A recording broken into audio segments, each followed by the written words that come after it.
Aujourd'hui, je vais parler de faire une brèche dans la prière. Alors, il y a plusieurs personnes parmi nous et qui vivent plusieurs réalités spirituelles. Il y a des personnes qui ne prient jamais. Donc, tu ne pries jamais, mais avec ta permission, avec ta volonté, Dieu va te changer.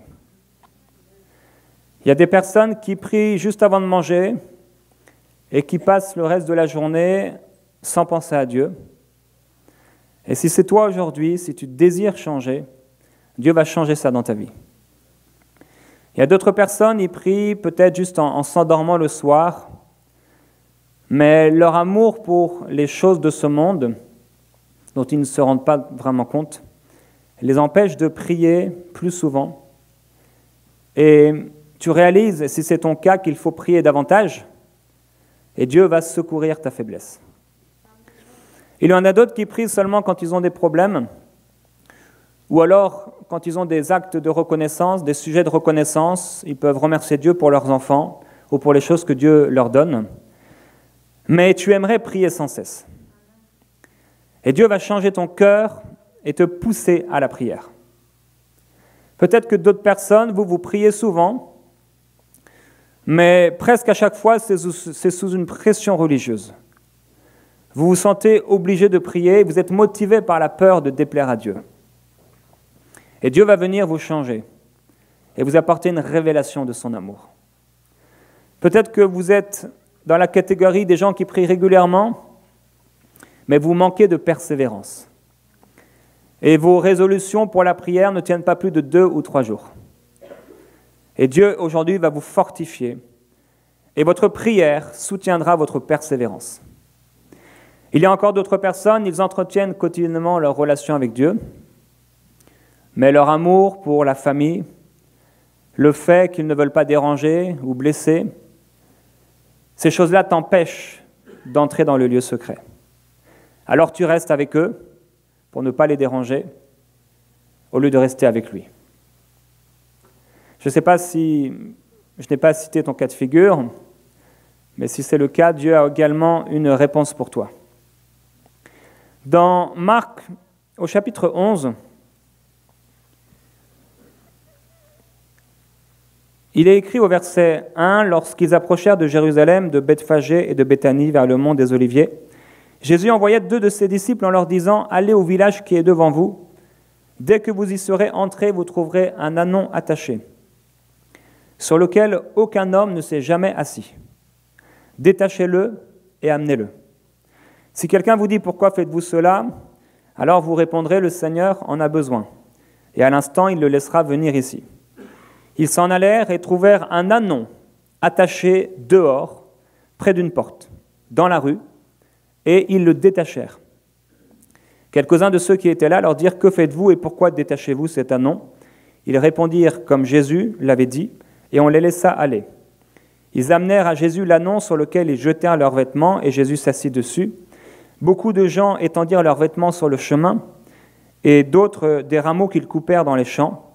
Ceux qui précédaient et ceux qui suivaient Jésus criaient « Hosanna, béni soit celui qui vient au nom du Seigneur ». Dans Marc au chapitre 11, on va voir 3 choses particulières. La première, il nous est parlé de cet âne dont Jésus a besoin, sur lequel il va monter et sur lequel personne ne s'est jamais assis.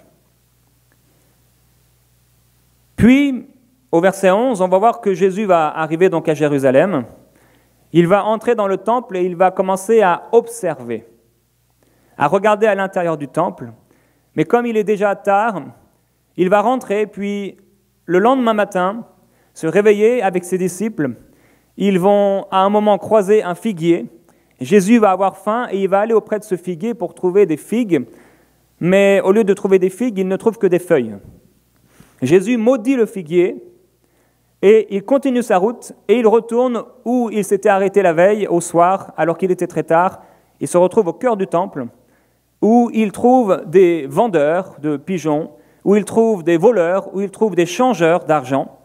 Et alors il commence à balayer de sa main tous les objets qui se trouvent là, à faire tomber les tables et à empêcher quiconque de passer dans le temple avec un quelconque objet. C'est un événement particulier. Et alors, il les enseigne et il leur dit, « N'est-il pas écrit, ma maison sera appelée une maison de prière pour toutes les nations, mais vous en avez fait une caverne de voleurs. » Voici le titre de mon message, « Ma maison sera appelée une maison de prière ». On voit Jésus qui parle d'un âne sur lequel personne n'est jamais monté. On voit Jésus devant un figuier qui ne porte que des feuilles.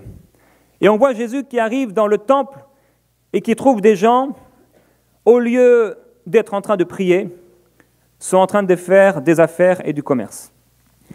Cet âne était censé porter des gens, mais il ne l'avait jamais fait.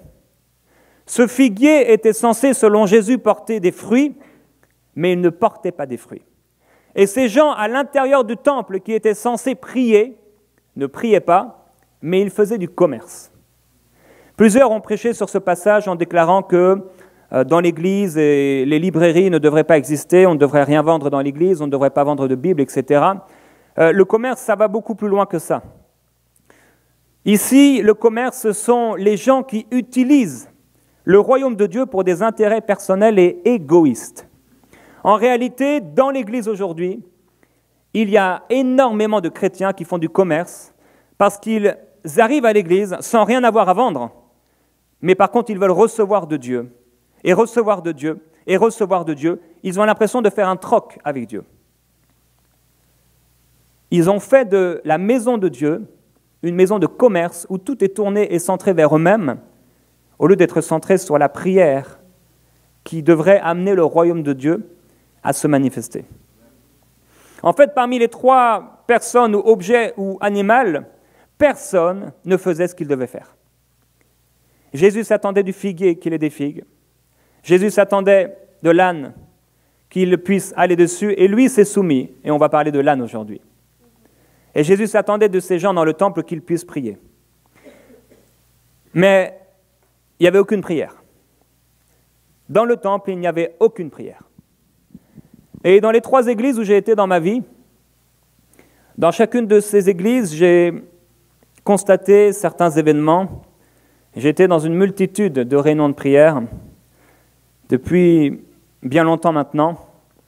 Et dans les 3 églises où j'ai été membre dans ma vie, j'ai vu que la prière faisait un grand défaut. Je me souviens dans la première église locale où j'étais, on se réunissait le mardi soir et on était une petite poignée de chrétiens qui se réunissaient pour prier. Ça a duré comme ça pendant des années, jusqu'à ce que je parte en région parisienne. Et en région parisienne, notre réunion de prière, c'était avant la réunion du dimanche matin. Et ça se passait dans la salle attenante à la salle principale. On était juste derrière. Et là, avec le pasteur, j'étais là aussi. On était peut-être 5 personnes à prier. Alors que l'église était du nombre de celles qu'on a aujourd'hui. Et pendant les années où j'étais là-bas, on était 5 personnes à prier. Ma maison sera appelée une maison de prière. Si vous ne priez pas dans la maison de Dieu, il y a un problème. Et aujourd'hui, je ne vais pas mettre de condamnation sur qui que ce soit, parce que la condamnation ne produit rien, et seul le Saint-Esprit a la capacité de réveiller notre conscience et de nous montrer les choses telles qu'elles sont réellement dans notre vie personnelle. Et ici, dans cette 3e église, nous avons fait plusieurs choses pour encourager les croyants à prier. Je me souviens que nous prions à l'époque, lorsque je suis arrivé au début de l'église. On était chez les parents de pasteur Joël, et on était là et on priait, on était quelques personnes. À l'époque, j'habitais un peu plus loin, je mettais à peu près 3/4 d'heure pour aller. Mais semaine après semaine, j'allais prier avec eux. Commençais à enfanter les personnes qui allaient nous rejoindre. Ensuite, on a voulu prier, et pendant plusieurs mois, tous les matins, on se réunissait ici dans une salle pour prier et pour enseigner les gens à prier. Et malheureusement, on n'a pas eu le résultat qu'on aurait désiré, puisqu'on a réalisé que beaucoup de gens ne priaient pas. Puis, on a créé quelque chose de nouveau, la réunion Tefila qui se déroulait le dimanche matin avant la réunion principale. Et là, il y avait une petite poignée de personnes.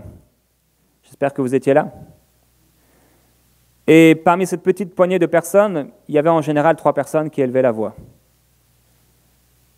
On veut un réveil, mais le réveil va nous changer.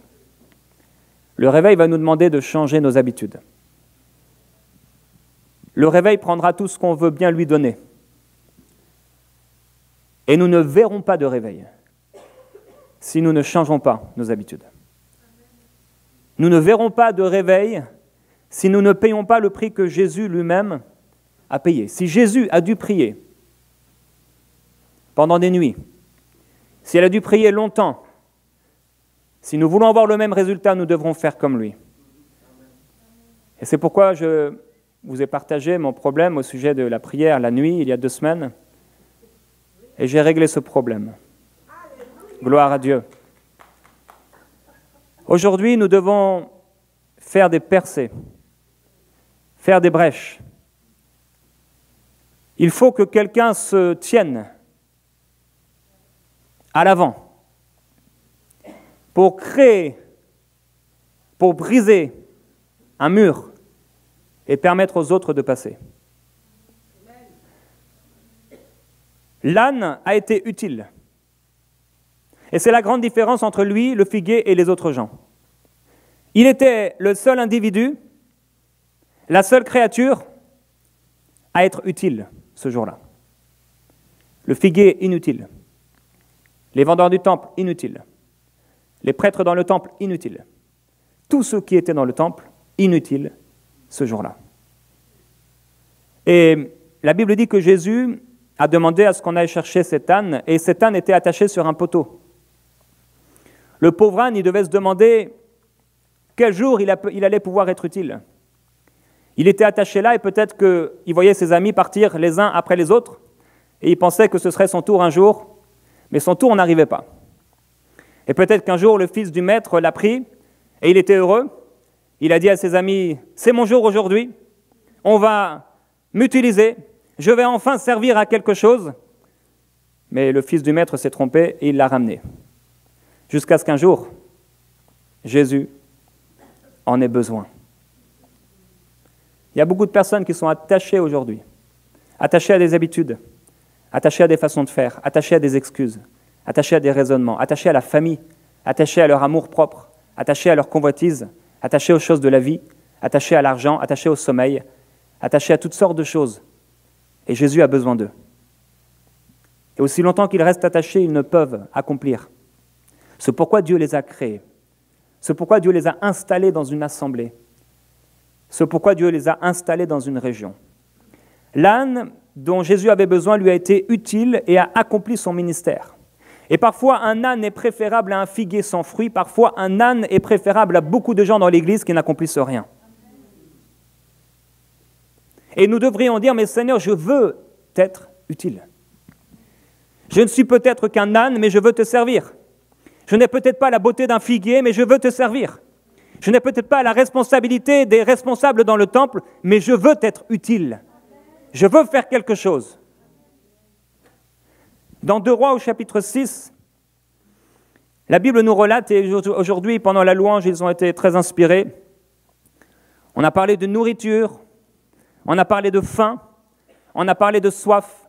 Et à cette époque-là, le roi de Syrie a rassemblé toute son armée et monté contre Samarie et a commencé à l'assiéger. Et parce qu'ils étaient assiégés, une grande famine a commencé à sévir parmi eux.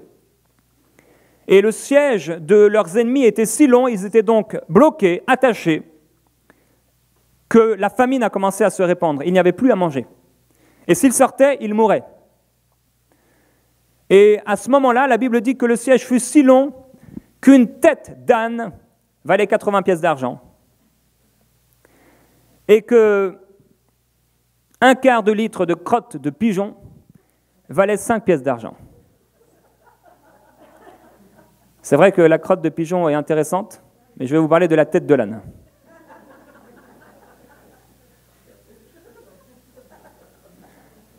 Et alors que le roi est en train de passer sur la muraille, il y a une femme qui l'a interpellé, elle a dit « Mais roi, sauve-moi, aide-moi ». Et il dit « Mais que puis-je faire pour toi? Je n'ai pas de solution ». Cette femme dit « Roi, avec ma voisine, nous avions convenu ensemble que nous allions faire mourir mon fils, que nous allions le cuire et que nous allions le manger. Puis que le lendemain, ce serait à elle de tuer son fils, qu'elle allait le cuire et que nous allions le manger. Voici, ô roi, j'ai mangé mon fils avec elle, mais elle a caché son fils et je n'ai pas à manger. » La famine, la faim peut vous faire manger des têtes d'âne et des fientes de pigeons. Je me souviens d'avoir vu un reportage d'un petit garçon dans un pays où régnait la famine et il mangeait des morceaux de carton. Il mangeait du carton. On le voyait manger, il se nourrissait de ce carton. Et son ventre était gonflé. Ça s'appelle la faim. Ça s'appelle la famine. La famine était si terrible qu'une tête d'âne mort était d'une grande valeur. Cette femme a mangé son propre fils avec sa voisine. Une tête d'âne valait 16 fois plus que 250 millilitres de crotte de pigeon. Je ne sais pas si quelqu'un sait ici ce que c'est la famine, à moins d'avoir vécu dans un endroit du monde où elle a eu lieu. Mais la majorité d'entre nous, nous ne savons pas ce que c'est. Et si nous étions dans ce genre de climat, je vous assure que si on vous proposait une tête d'âne, vous la mangeriez et vous diriez merci. La faim. Dans le livre du prophète Amos, il est écrit « Les jours viennent, déclare le Seigneur l'Éternel, où j'enverrai la famine dans le pays. Non pas la faim du pain et la soif de l'eau, mais la faim et la soif d'entendre les paroles de l'Éternel. » Je crois que nous sommes dans ce temps-là, où nous sommes dans une véritable famine spirituelle. Et je crois que Dieu est en train, depuis un moment déjà, d'amener une famine spirituelle parmi nous. Depuis plusieurs années, nous sommes dans une famine de prière, dans la maison de Dieu. Alors que nous devrions trouver la prière, nous ne la trouvons pas. C'est une famine. Le figuier ne porte pas de fruits et ceux qui sont censés prier ne le font pas. C'est une famine. Ils utilisent le temps qu'ils devraient utiliser pour prier pour eux-mêmes. Et ça devient l'Église désordonnée. Et ils deviennent ainsi des voleurs. On a parlé des voleurs au niveau des finances. Il y a aussi les voleurs concernant le temps qu'on doit à Dieu. Mais au sein de cette famine de prière, pendant que les églises ne prient plus, Dieu cherche des hommes qui soient aussi soumis que cet âne que Jésus a trouvé. Dieu est en train d'amener une famine et les incroyants vont avoir soif d'entendre la parole de Dieu. Je crois que Dieu est en train de créer, d'amener dans le cœur de son peuple une faim et une soif, une famine, pour qu'ils puissent réaliser la gravité de la situation et se tenir à la brèche pour prier en faveur de ceux qui sont perdus. Et je crois qu'à cause de leur prière, Dieu va amener une famine dans le cœur des incroyants pour qu'ils puissent avoir faim et soif de la parole de Dieu. Parce qu'en réalité, aujourd'hui, ils n'ont pas faim et ils n'ont pas soif. Et la seule chose qui leur donnera faim et soif, c'est votre prière. C'est la prière de l'Église. C'est la prière de l'homme et de la femme qui s'assemblent au nom de Jésus-Christ pour qu'ils puissent sauver ses contemporains. Ézéchiel a dit de la part de Dieu, il dit « Je cherche parmi eux un homme qui élève un mur et qui se tienne à la brèche devant moi en faveur du pays, afin que je ne le détruise pas, mais je n'en trouve pas. » Une brèche, c'est une ouverture dans un mur ou dans un grillage, dans une muraille où on peut pénétrer. Dieu veut à la fois qu'on se tienne à la brèche quand il y a une brèche. Par exemple, à l'époque de Néhémie, c'était plus qu'une brèche, il y en avait partout. Il devait se tenir à la brèche pour empêcher les ennemis de venir à nouveau. Mais il y a aussi ceux qui vont creuser la brèche dans le territoire de l'ennemi pour ramener une situation normale dans notre environnement, la connaissance de la gloire de Dieu. Il y a une famine spirituelle, mais il y a aussi une muraille spirituelle. Et Dieu nous appelle à la fois à faire une brèche dans la partie adverse et à la fois à se tenir à la brèche de nos propres vies et pour notre propre Église. Dieu appelle des gens aujourd'hui à créer des brèches.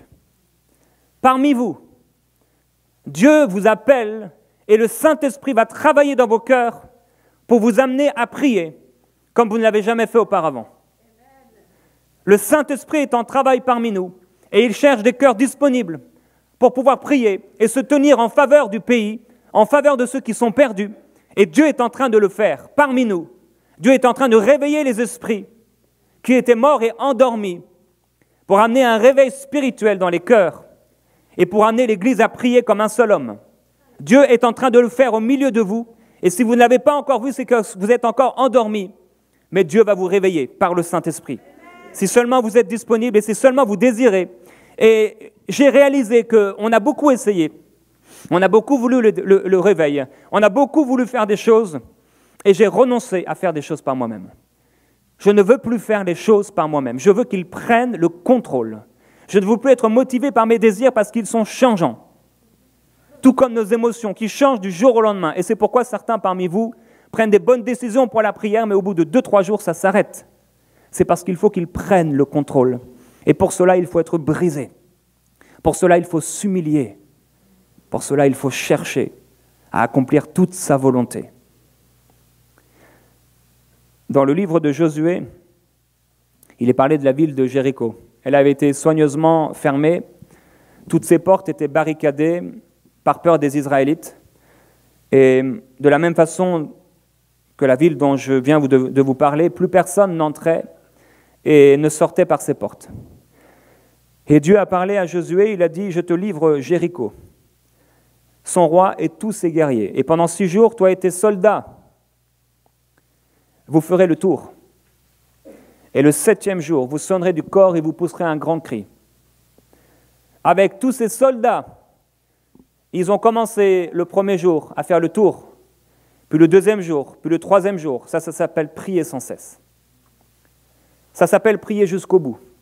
On a vu combien de temps il faut prier. Jésus n'a pas donné de règles, si ce n'est de prier sans cesse, c'est-à-dire de prier jusqu'au bout. Il faut prier jusqu'au bout, jusqu'à être rassasié. Dieu est en train d'amener un réveil spirituel au milieu de nous. Il veut te remplir de son esprit et t'amener à prier, te faire des expériences dans l'intercession que tu n'as jamais connues auparavant. Ce ne sera pas mon œuvre, ce ne sera pas l'œuvre d'aucun homme, ce sera l'œuvre du Saint-Esprit dans ton cœur. Ce sera lui et ce sera toi, entre son cœur et ton cœur. Ce sera entre vous deux, juste entre vous. Et c'est pourquoi il cherche sur la terre aujourd'hui encore des hommes qui pourront se tenir à la brèche en faveur du pays. Et alors qu'ils ont tourné, le 6e jour, le 7e jour, la muraille s'est effondrée. Il y a des murailles spirituelles qui empêchent les gens d'être sauvés. Il y a des murailles spirituelles autour de nous qui nous empêchent de sortir et d'annoncer l'Évangile. Il y a des choses qu'on n'explique pas, qu'on ne comprend pas, mais qui nous empêchent, des blocages dans nos vies qui nous empêchent de partager Jésus-Christ autour de nous, tout en sachant pourtant pertinemment que les gens sont en train de courir vers l'enfer et que nous courons vers le ciel. C'est anormal. C'est quelque chose d'anormal. Si aujourd'hui vous aviez l'ingrédient pour guérir tous les cancéreux, personne ne garderait ça pour lui, mais tout le monde irait le partager. Certains essaieraient de le vendre, certains le donneraient, mais tous le partageraient. Nous avons le message des messages. Et si nous ne le partageons pas, c'est qu'il y a un problème, il y a une muraille spirituelle. Pour changer de saison spirituelle, il faut créer une brèche par la prière. Si nous ne sommes pas satisfaits de la saison spirituelle dans laquelle nous sommes, il faut créer une brèche ou des brèches. Et pour créer ces brèches, ce sera dans la prière. Dans Genèse au chapitre 38, il nous est parlé d'une femme qui est devenue veuve, et cette femme, on devait lui donner le frère de son mari qui était mort, mais personne ne lui l'a donné. Alors cette femme, elle vivait dans l'injustice, et elle s'appelait Tamar, et comme l'âne qui n'avait jamais été monté, la voici rejetée devant des hommes qui ne veulent pas accomplir la loi de Dieu. Alors, par ruse, elle s'habille, elle enlève ses habits de veuve et elle s'habille comme une prostituée, elle se tient le long du chemin et elle attend que son beau-père, qui devait lui donner son fils comme mari, puisse passer par là. Et elle va se proposer à cet homme qui est en réalité son beau-père, donc le père de son ancien mari. Et l'homme va dire « Pour combien ou pourquoi veux-tu que je couche avec toi ?» Elle va lui répondre et en signe de gage, il va lui laisser un bâton et quelques affaires. Finalement, cette femme tombe enceinte et 3 mois plus tard, on apporte cette femme auprès de cet homme en lui disant « Ta belle-fille s'est prostituée et la voici enceinte. Brûlons-la vive. » Et alors qu'elle était à quelques instants de mourir, brûlée vive, elle dit « Mais attendez, j'ai quelque chose à montrer. » Elle montre le bâton et les affaires que cet homme avait laissées. Et l'homme réalise et dit « Finalement, cette femme est plus juste que moi, parce que je devais lui donner mon fils, mais je ne l'ai pas donné. » Et il ne s'est plus jamais uni à elle. Quand vint le moment de la naissance, c'était des jumeaux. La Bible dit que, premièrement, il y a un bras qui est sorti, et la femme qui l'aidait, la sage-femme, a mis un bracelet autour de ce bras. Mais le bras est à nouveau rentré. Et c'est le deuxième fils qui est sorti à ce moment-là. Son frère. Quand il vint au monde, la sage-femme s'est écriée « Quelle brèche ne t'es-tu pas ouverte? La brèche soit sur toi. » Et on l'a nommé Péretz, ce qui veut dire brèche. Il s'est fait une brèche pour passer devant son frère. Et on a appelé son frère Zéra, qui veut dire le lever du soleil. Quand je vois le combat dans le ventre de cette femme entre ses 2 frères, ça me rappelle ce dont j'ai parlé il y a quelque temps, Pierre et Jean, qui courent jusqu'au tombeau de Jésus pour arriver le premier. Vous vous souvenez? J'ai pris mon frère et j'ai couru avec lui. Et je lui ai dit, je vais courir plus vite que toi. Au début, je lui ai dit, tu cours trop vite pour l'intimider. Alors il a ralenti et je l'ai doublé. Pierre et Jean ont couru et l'un a été plus vite que l'autre. Jean a été plus vite, mais Pierre est arrivé après, mais lui est entré dans le tombeau. Pourquoi il s'est arrêté? Il fallait que Jean entre. Il est arrivé le premier, mais il est resté devant le tombeau. Pierre, lui, est arrivé après lui, il courait moins vite, mais lui est entré dans le tombeau. Il a fait une brèche. Il y a beaucoup de gens qui sont autour du tombeau, mais il y a peu de gens qui entrent dans le tombeau.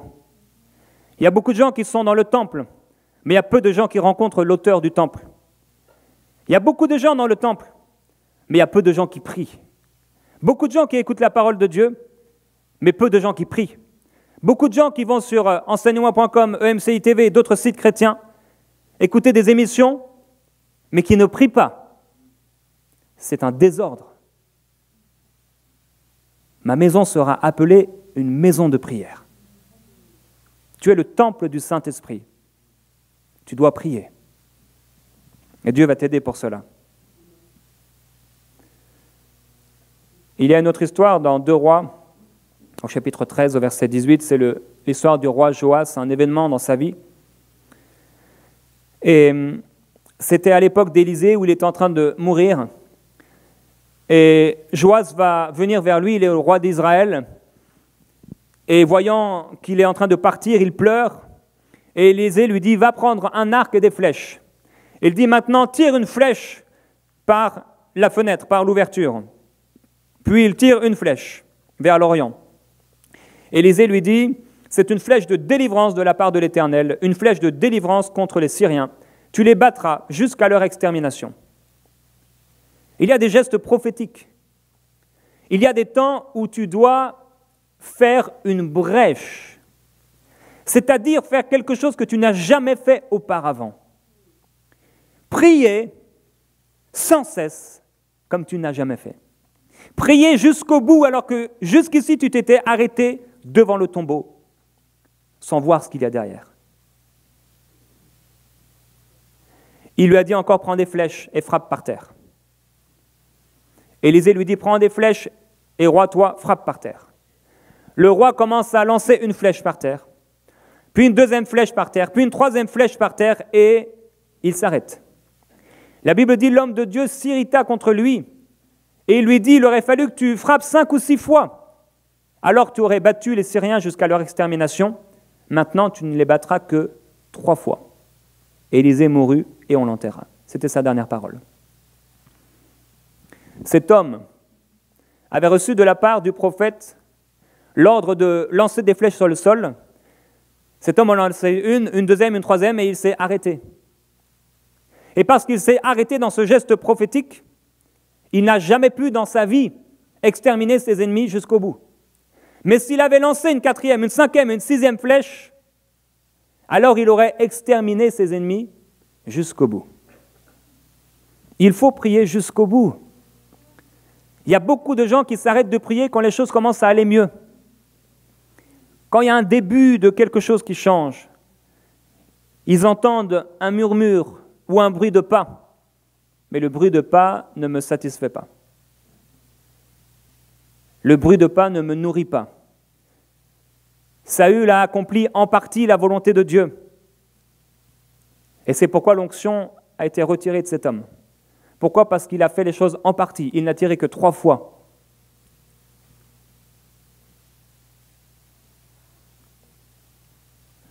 Cette femme dont on a parlé, qui s'est prostituée parce qu'elle voulait avoir une descendance et parce que légalement, elle devait se marier avec cet homme,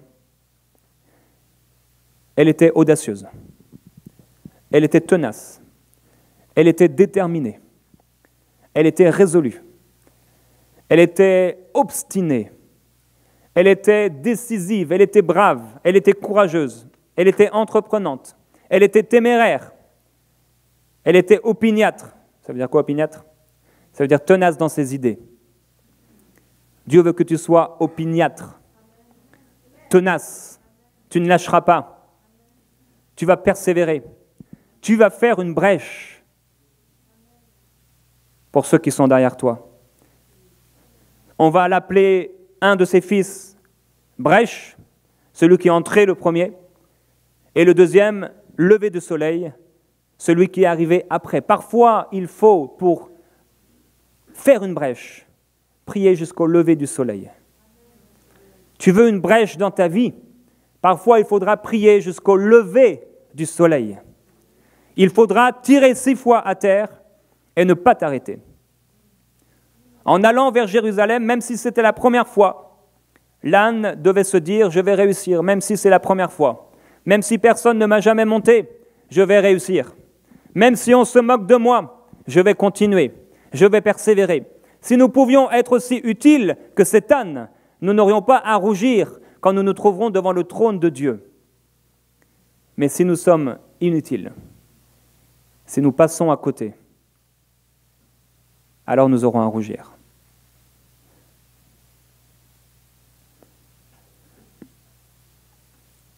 Père, je prie pour ce peuple.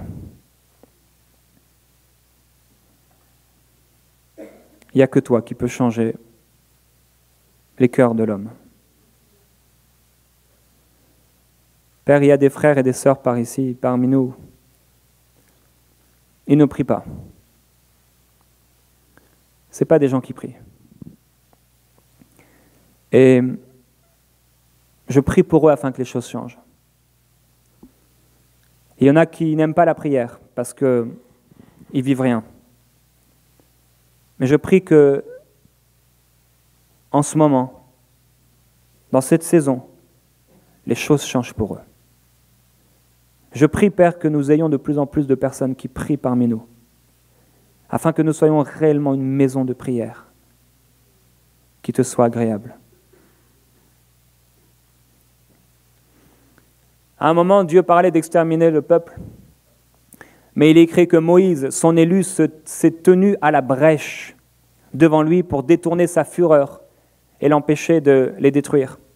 Il a même été jusqu'à dire « Seigneur, pardonne leurs péchés, mais sinon efface-moi de ton livre que tu as écrit. » Quelle intercession! Dieu veut nous amener à des temps d'intercession où c'est son cœur qui vient s'infuser, s'immerger en nous. Son cœur vient se mettre en nous et tout à coup on ressent le cœur de Dieu pour les perdus. Suite à cette histoire de ces deux femmes qui ont mangé le fils de l'une des deux, pendant cette famine, l'histoire continue dans 2 Rois au chapitre 7. Et alors que le roi veut faire tuer le prophète Élisée, le prophète va dire « Demain à cette heure, on aura 1 seah de fleurs de farine pour 1 cycle et 2 seahs d'orge pour 1 cycle à la porte de Samarie. » Rappelez-vous que les gens se battaient pour pouvoir manger de la fiente de pigeon. Mais maintenant, le prophète prophétisait qu'en une seule journée, on aurait à manger pour peu. Et il est écrit « L'écuyer du roi sur la main duquel il s'appuyait répondit à l'homme de Dieu, même si l'Éternel faisait des fenêtres au ciel, cette chose arriverait-elle » Élisée répliqua « Tu le verras de tes yeux, mais tu n'en mangeras pas. » Il y avait à l'entrée de la porte 4 lépreux qui se dirent l'un à l'autre « Quoi, resterons-nous ici jusqu'à ce que nous mourions ?» Ces 4 lépreux sont semblables à cet âne rejeté, sont semblables à cette femme rejetée. Mais chacun d'eux a fait une brèche. L'âne a fait une brèche vers Jérusalem. Cette femme a fait une brèche par ruse pour obtenir ce qui lui était dû, une descendance. Et ces 4 lépreux se sont dit, alors qu'ils étaient exclus de la ville, si nous entrons dans la ville, c'est la famine, nous mourrons. Et si nous nous rendons aux ennemis, nous mourrons. Mieux vaut essayer d'y entrer. Peut-être nous laisseront-ils en vie. Alors les 4 lépreux vont commencer à aller dans la ville. Et lorsqu'ils vont entrer dans la ville, faire une brèche, ils vont réaliser qu'il n'y a plus personne, mais il y a tous les trésors, il y a tous les biens, il y a tous les vêtements, il y a tous les animaux, il y a toute la nourriture. Leurs ennemis ont fui. Ils commencent à entrer dans une première tente, à prendre l'or, à prendre l'argent et à aller le cacher.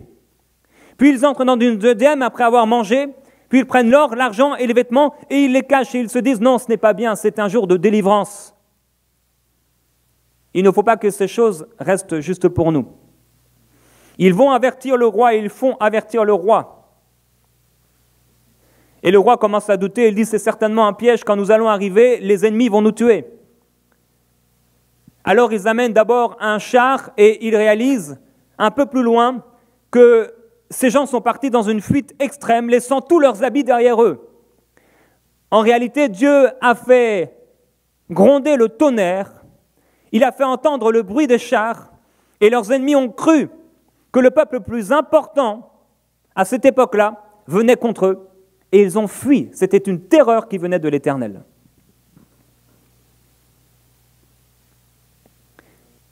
Ils entrent dans la ville et toute la foule est au courant, tout le peuple est au courant. Et alors que l'écuyer du roi qui ne croyait pas tient la porte, il se fait écraser par la foule et il meurt, selon la parole du prophète. La foule va dans la ville et commence à se nourrir. Et selon la parole du prophète, il y a 1 seah de fleurs de farine pour 1 cycle et 2 seahs d'orge pour 1 cycle. Quand on parle de réveil, il y a toujours 2 types de personnes. Il y a les écuyers, ceux qui se tiennent à la porte. Ils restent à la porte. Ce sont peut-être des gens bien fidèles, mais ils sont inutiles. Ils sont peut-être bien à la porte, comme l'âne était à la porte.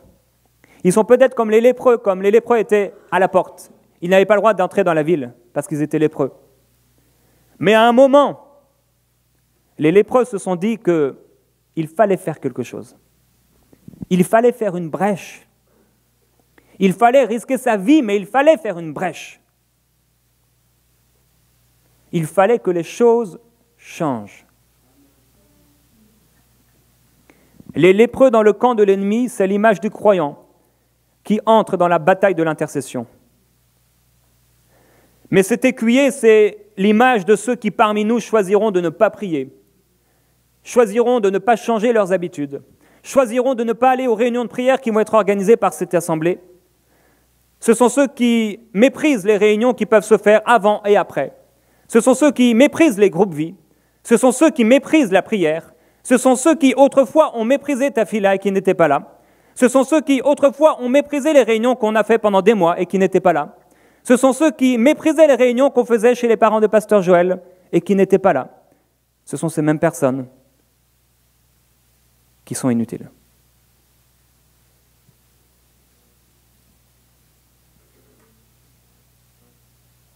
Ma maison sera appelée une maison de prière, mais vous en avez fait une caverne de voleurs.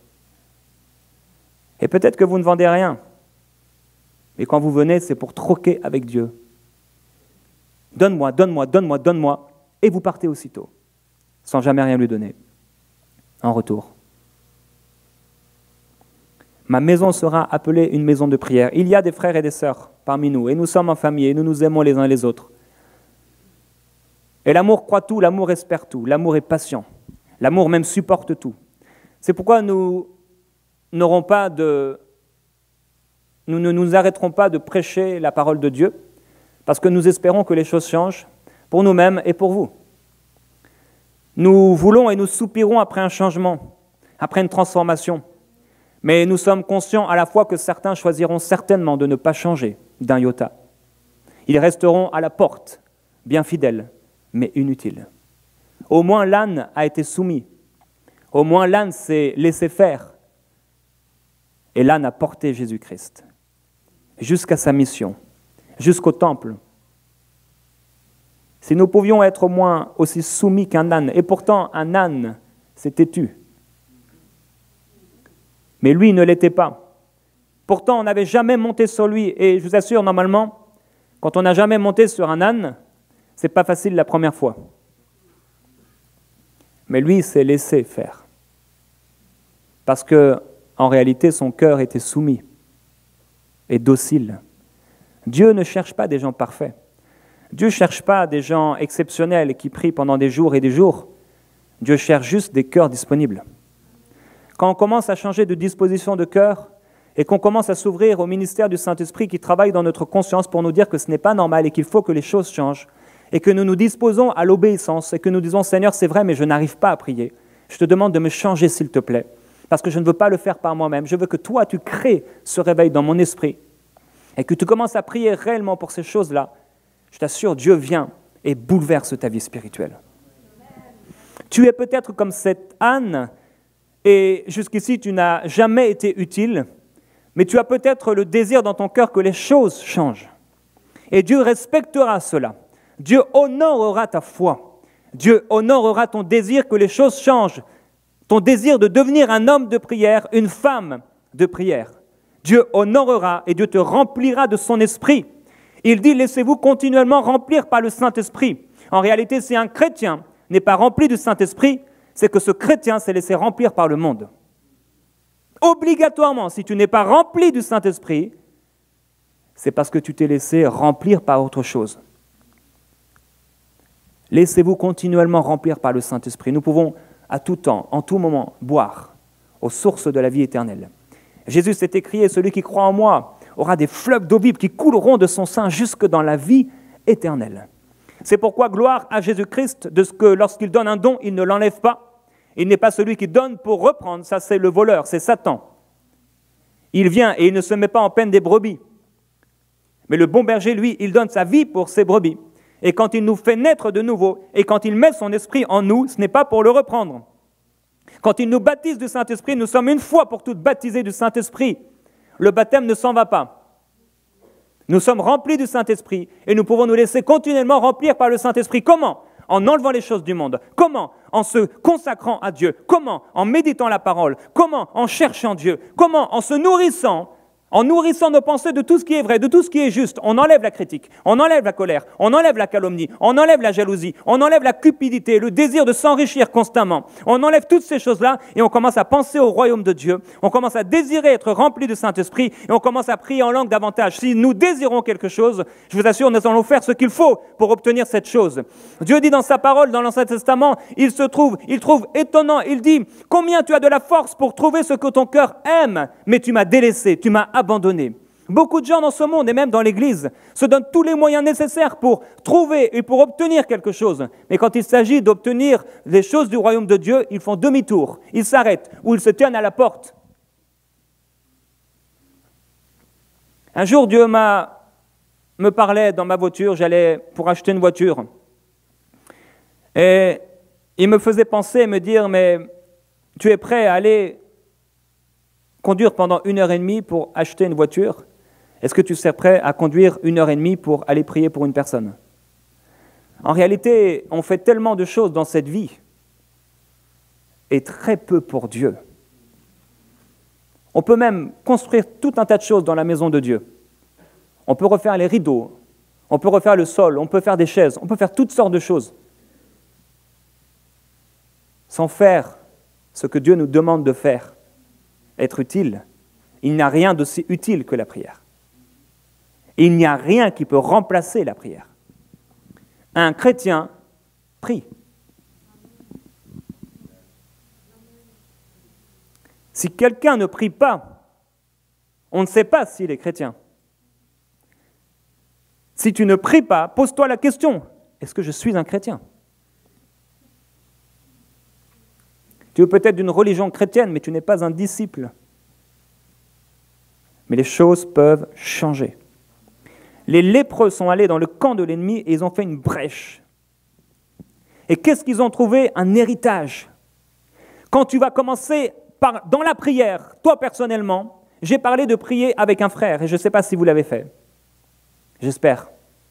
J'espère vraiment. Sinon, ça ne sert à rien pour vous tant que votre cœur ne change pas.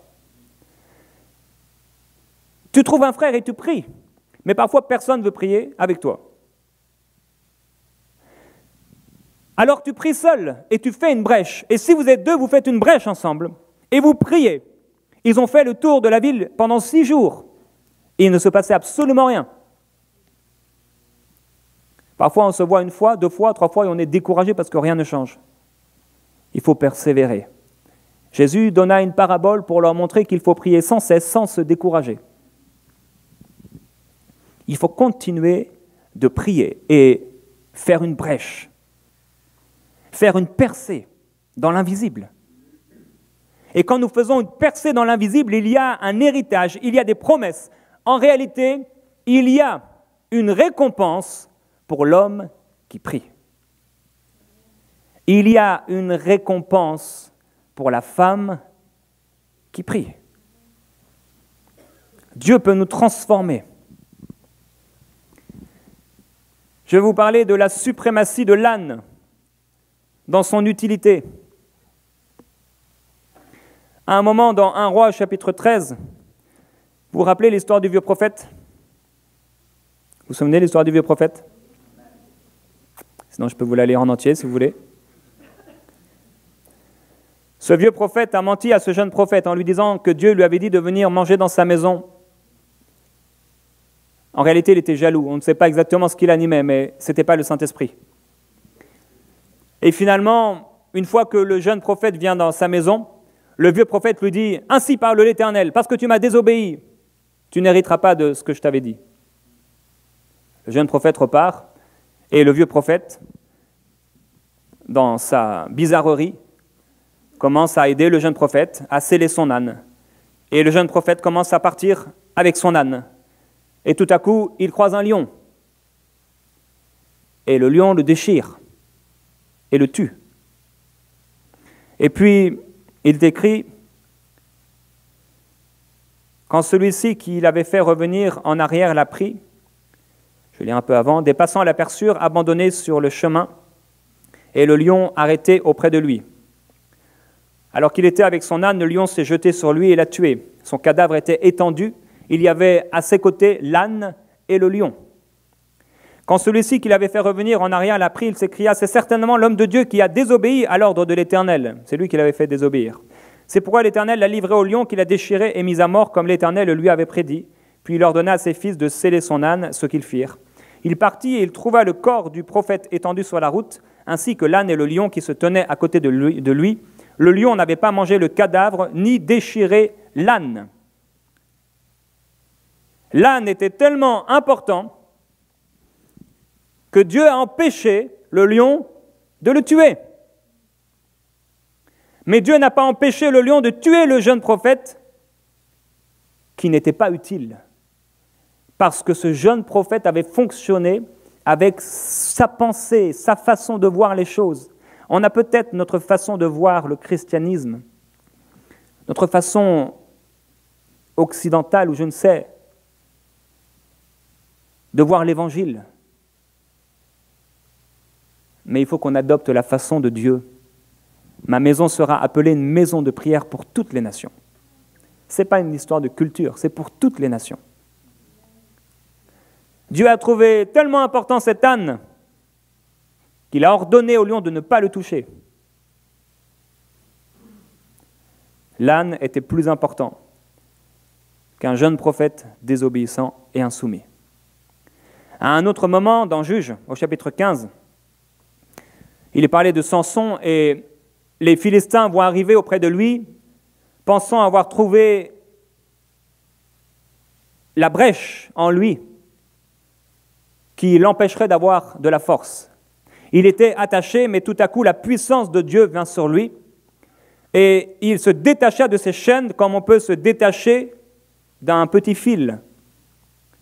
Il saisit la mâchoire d'un âne et avec une seule mâchoire d'un âne, il tua 1000 hommes parmi ses ennemis.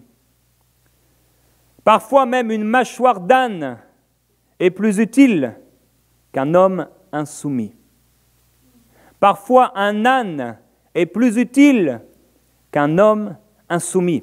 Et c'est pourquoi lorsque le prophète va aller avec son âne, j'en avais parlé il y a quelques semaines, auprès de cet homme, de ce roi, pour maudire le peuple de Dieu, l'âne s'arrête une fois, 2 fois, 3 fois, parce qu'il se soumet à l'ange qui lui apparaît, et l'âne commence à lui parler.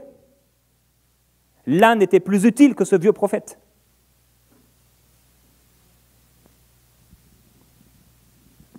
Il y a des ânes autour de vous, ils sont peut-être pas beaux, vous les méprisez peut-être, vous les trouvez bizarres, mais s'ils prient et que vous ne priez pas, ils sont plus utiles que vous.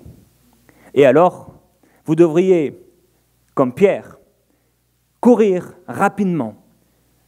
Non pas parce que la vie chrétienne est une compétition entre les uns et les autres, mais la vie chrétienne est une course. Et il faut courir vite, car le chemin est étroit. Il faut courir notre course et aller jusqu'au bout de ce que Dieu nous a demandé de faire. Jésus parle de la semence. Et je vais terminer sur ça. Il dit qu'il y a différents types de semences. Il dit que certains hommes se trouvent au bord du chemin où la parole a été semée et à peine ont-ils entendu cette parole que Satan vient arracher la parole qui a été semée en eux. C'est ceux duquel Satan vient arracher cette parole de leur cœur et qui ne répondent pas au message. Ce sont les gens qui parmi nous vont prendre la décision pendant cette saison où nous parlons de prière de ne pas prier davantage. C'est peut-être vous, je ne sais pas. Nous sommes dans une saison particulière, frères et sœurs. Nous sommes dans une assemblée, et vous êtes dans une assemblée qui croit au réveil, et qui prie pour le réveil, et qui en cette saison particulière prie plus que jamais pour le réveil.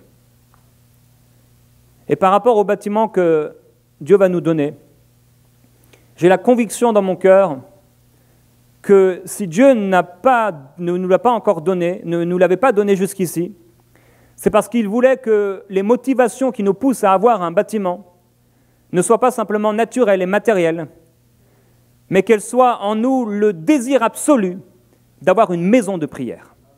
C'est pourquoi notre église locale dans ce bâtiment, cette église locale, c'est-à-dire nous qui nous retrouverons dans ce bâtiment, cette église locale sera une église bâtie sur la prière. Si nous ne prions pas comme il faut, nous n'y entrerons jamais. Si nous ne faisons pas comme les 4 lépreux, même si c'est difficile, même si c'est risqué, même si ça prend quelque chose de notre vie, même si ça fait changer notre agenda, il faut qu'on le fasse. Il faut qu'on prie. Et que nos prières soient motivées par le fait d'avoir une maison de prière où Dieu est glorifié, où nous pouvons nous assembler et prier et enfanter ensemble le réveil qui vient, où nous pouvons prier pour nos amis et les gens qui nous entourent, ces gens qui ne sont pas sauvés, ces gens qui sont perdus. Jésus parle de différents types de chemins ou de terrains. Il dit qu'il y en a qui reçoivent la parole ou la semence sur le sol rocailleux. C'est ceux qui entendent la parole et qui la reçoivent aussitôt avec joie, mais qui, à cause de l'inconstance, cette parole ne prend pas racine en eux. Et dès qu'il y a une première difficulté ou une persécution à cause de cette parole, ils abandonnent.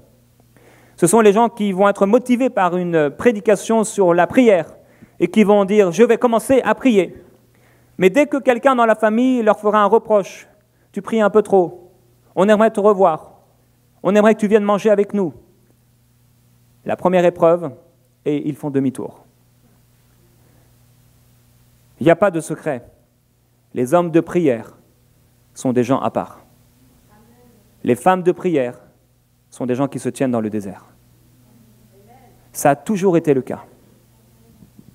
Les hommes qui ont changé leur génération sont des gens qui étaient souvent cachés. Et leur ministère n'était pas avant tout un ministère qui se manifestait aux yeux des gens, mais c'était un ministère de l'ombre. Et ce ministère de l'ombre, Jésus a très clairement dit que le Seigneur nous en récompensera. Il dit quand tu pries, ferme la porte. Entre dans ta chambre, puis ferme la porte. Et là, ton Père qui est dans le secret et qui t'entend, te le rendra. La récompense sera grande pour ceux qui vont choisir de prier. Ces sols rocailleux, ce sont qui sont inconstants. Et c'est pourquoi il n'y a que lui qui peut le faire. On ne peut pas par nous-mêmes, à moins de devenir religieux, ou être une personne très équilibrée, prier quotidiennement comme il le faut. On a besoin que ce soit lui qui nous pousse à prier. On a besoin que ce soit lui qui bouleverse nos pensées et qui change nos cœurs. Et c'est ma prière pour moi-même et pour chacun d'entre nous, que Dieu change nos façons de penser, toute hauteur qui s'élève contre la connaissance véritable de Dieu, toute hauteur qui veut s'élever avec arrogance contre l'esprit de prière que Dieu est en train d'amener dans notre Église et dans notre assemblée. Un cœur docile, un cœur soumis, un cœur qui dit oui, un cœur qui dit « Seigneur, j'ai peut-être jamais prié jusqu'ici. Et peut-être j'ai peur de prier en public. Et peut-être ça fait des années que j'ai jamais prié ou que j'ai jamais prié en public. Mais Seigneur, je dis oui. Fais-le en moi. Transforme-moi. » Il y a ceux qui reçoivent la semence parmi les ronces et ce sont ceux en qui la semence ne peut pas produire du fruit parce qu'ils sont attirés par toutes sortes de convoitises, l'attrait des richesses, le désir de tout le temps vouloir avoir. Et ce sont les chrétiens parmi nous en qui la semence ne pourra pas produire du fruit parce qu'ils sont omnibulés, obsédés par les choses du monde,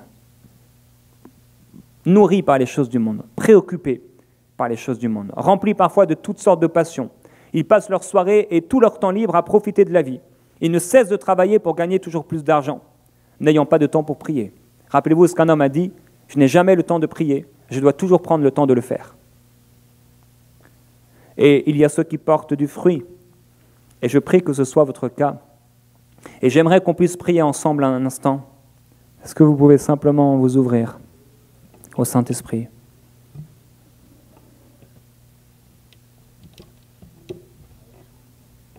Saint-Esprit, te demande de souffler parmi nous.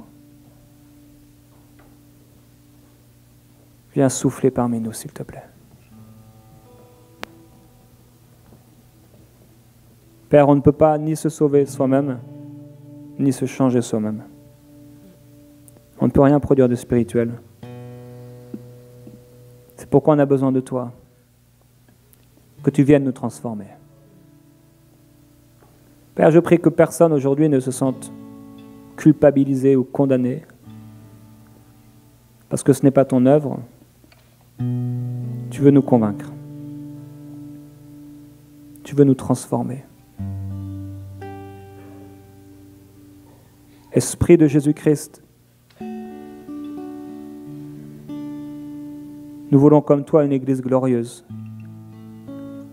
Nous ne voudrions pas que tu viennes au milieu de nous et que tu nous dises qu'on est des voleurs, parce qu'on est égoïste et parce qu'on vient que pour recevoir.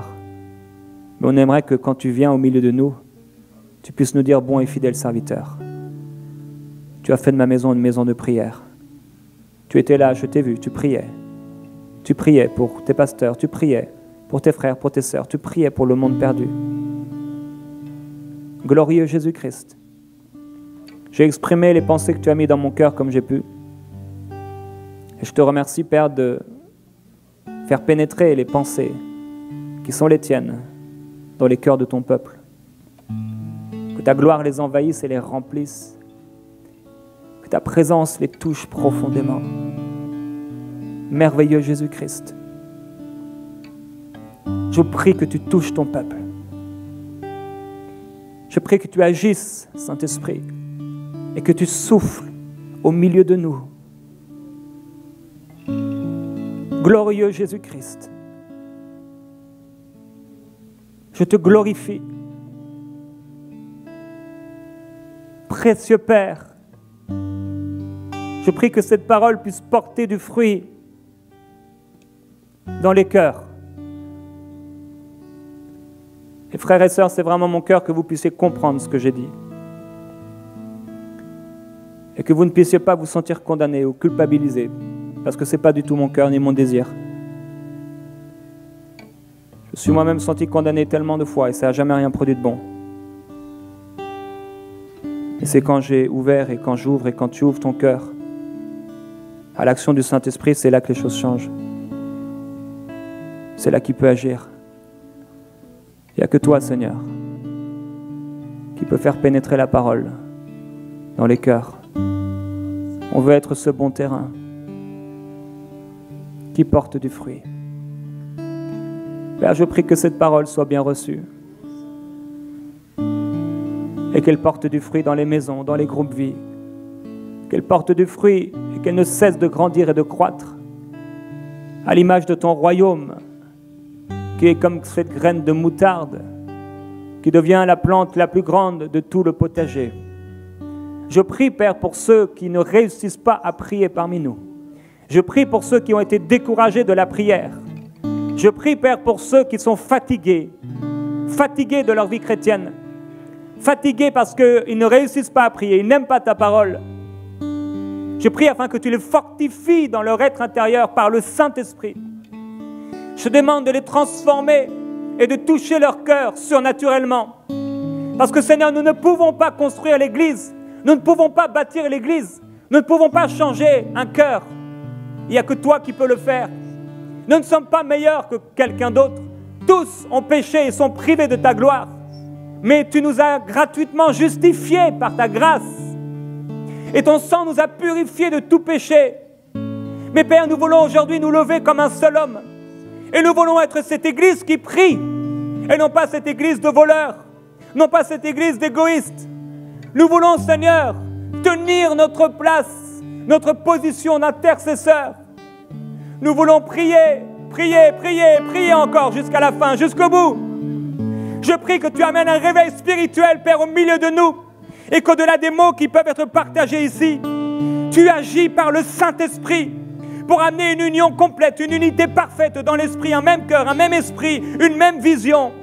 Je prie que tu mettes un fardeau dans le cœur de ton peuple, un esprit d'intercession Et que plusieurs parmi nous commencent à gémir les douleurs de l'enfantement, à vivre les douleurs de l'enfantement.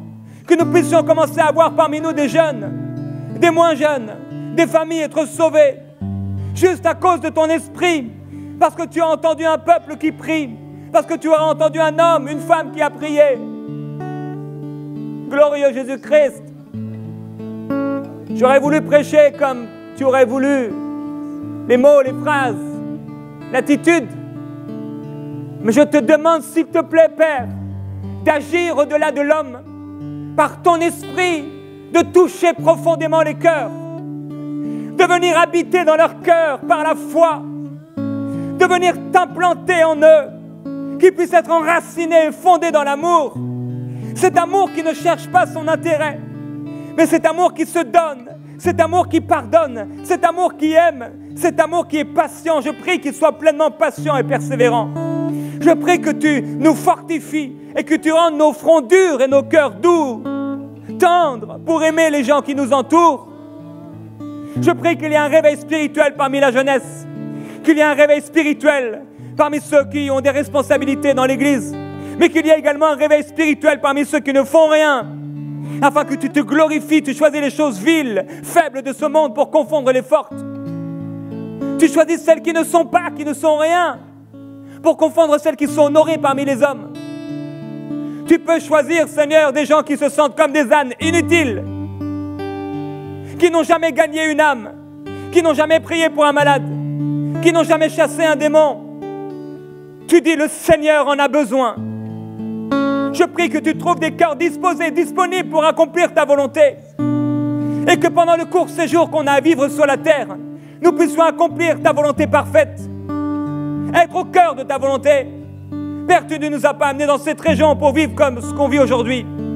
Tu nous as amenés pour vivre un réveil, pour voir des gens être sauvés semaine après semaine, attirés au milieu de nous. Je prie pour un réveil spirituel. Je prie pour une révolution, Père. Je prie que les brèches soient faites au milieu de nous par la prière. Je prie pour mes frères et mes sœurs, j'aimerais les citer un par un. Seigneur, chacun d'eux en tant qu'individu, je prie que dans leur maison, ils puissent se mettre à genoux et prier comme ils ne l'ont jamais fait. Qu'ils puissent persévérer comme ils n'ont jamais persévéré. Je prie que tu parles dans leur cœur et que tu commences à leur rappeler des prénoms, des gens rétrogrades qui ont quitté l'Église, des gens qui sont perdus dans leur famille. Je prie que ton œuvre se manifeste au Saint-Esprit. Nous t'accueillons et nous accueillons ton ministère au milieu de nous. Viens nous amener à soupirer, à gémir les douleurs de l'enfantement, à prier pour les perdus jusqu'à les voir sauvés. Nous ne voulons pas tirer 3 flèches par terre. Nous voulons aller jusqu'au bout. Nous ne voulons pas que les nids soient à moitié terrassés. Nous voulons qu'ils le soient complètement. Glorieux Jésus-Christ, nous ne voulons pas être comme ce figuier avec juste des feuilles. Oui, on a peut-être l'excuse de dire que ce n'est pas la saison des fruits, mais tu cherches un fruit. Tu nous as donné un talent, on ne peut pas le cacher dans la terre. Tu nous as sauvés et nous voulons mettre notre salut en action. Précieux Jésus-Christ, tu es le roi de gloire.